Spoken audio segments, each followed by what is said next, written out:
Stephen Colbert did not react to Donald Trump's public criticism as though it were a personal setback. Instead, he treated it as evidence supporting a larger point. The segment began with another clip of Trump criticizing Colbert, describing him as untalented, unsuccessful, and past his prime. The comments came shortly after CBS announced that The Late Show would be coming to an end. I'm sure they'll give me great reviews, right? You know, they'll say he was horrible. He was terrible.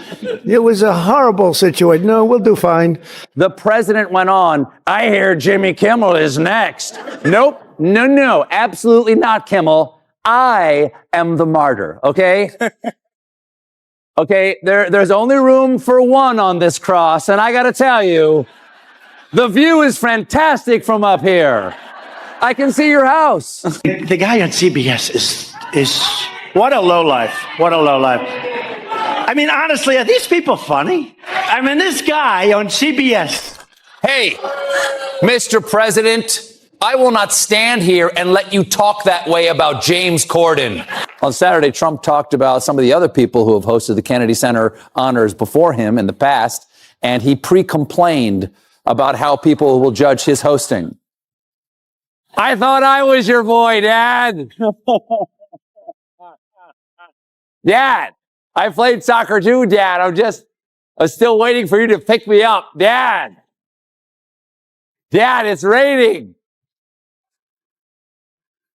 I had a very good conversation. No, folks, I had a very good conversation with Mayor Fry. Just had a great relationship with his uncle, Mayor McCheese. But now, folks, Mayor Fry is playing with fire when he should be playing in the fryer. Trump's hands. Take a look. Oof. That does not look good. He's like a zombie that got food poisoning from eating himself. How does he bruise so easily? I've seen thicker skin on a pudding. Yvonne, can we go full frame with that again? Can we look at that again? Compared with the color of his hand. Just a hot tip to his makeup people. If your finger shade is earthworm on rainy day, your foundation can't be butterscotch topping. The New York Times described the announcement this way. FCC targets Colbert and Kimmel in a new crackdown on late night TV. What?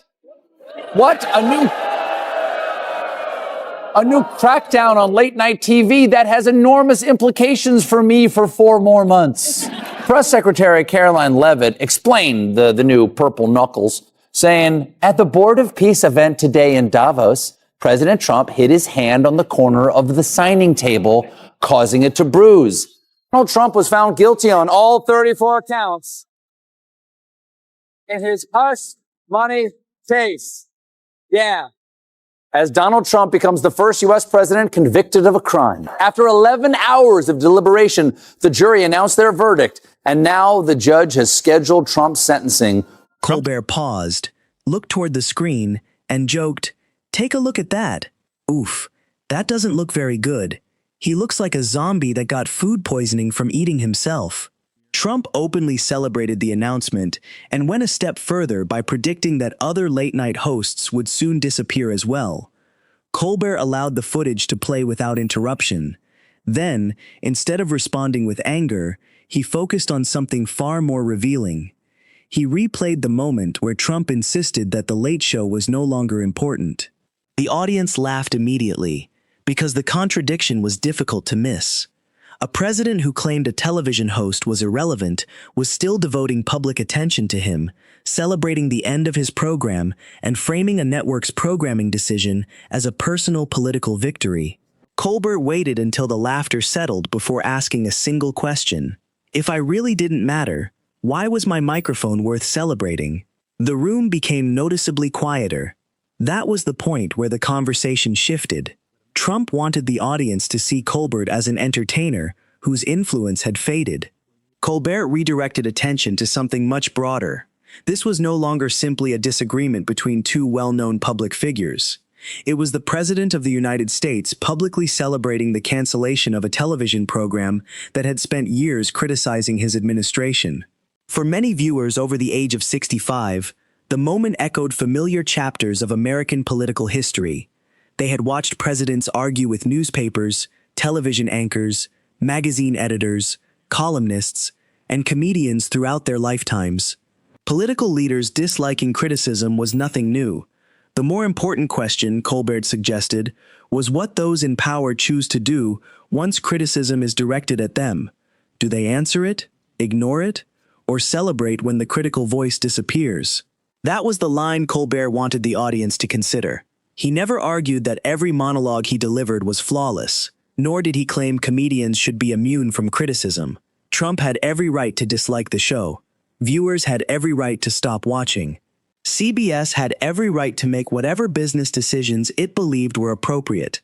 But Colbert argued that when a sitting president publicly celebrates the disappearance of one of his critics and hints that others should follow, the discussion grows beyond late-night television. He returned to Trump's familiar descriptions: no talent, no ratings, no future. Then he posed another question. If those labels were truly accurate, why did they require so much attention from the President of the United States? A program with no influence should not need to be defeated. A host with no impact should not become the subject of repeated public celebration. And a critic with no power should not be treated like a trophy the moment the microphone goes silent. Before Colbert could finish his thought, the audience had already begun applauding.